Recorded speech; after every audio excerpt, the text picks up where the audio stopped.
Title डायन का football का पेड़। गांव के कोने पर एक घना जंगल था जिसे लोग भूतों का जंगल कहते थे। वहां जाने की हिम्मत कोई नहीं करता था क्योंकि यह माना जाता था कि वहां एक खतरनाक डायन रहती थी। लेकिन इस जंगल के अंदर एक अजीब बात थी।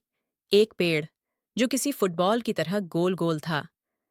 इस पेड़ के बारे में भी कई कहानियां थीं, पर सबसे प्रसिद्ध कहानी थी कि जो भी इस पेड़ को छूता वह हमेशा के लिए खो जाता।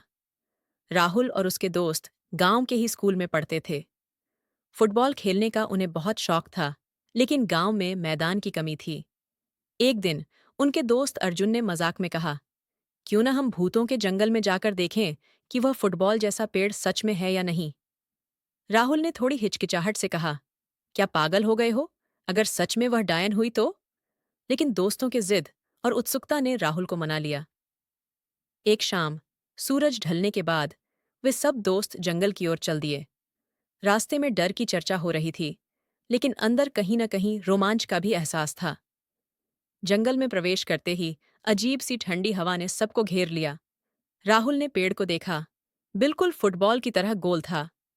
उसे देखकर अर्जुन की आंखों में चमक आ गई। चलो, इसे छू कर देखते हैं, शायद कुछ नहीं होगा। जैसे ही अर्जुन ने पेड़ को छुआ, अचानक पूरे जंगल में एक जोरदार हंसी गूंजने लगी। सबके रोंगटे खड़े हो गए।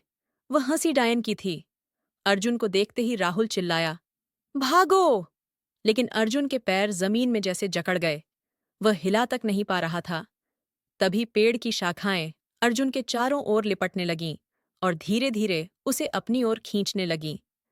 राहुल और बाकी दोस्त चिल्लाते हुए वहां से भाग निकले, लेकिन अर्जुन का अंत क्या हुआ, ये कोई नहीं जान पाया।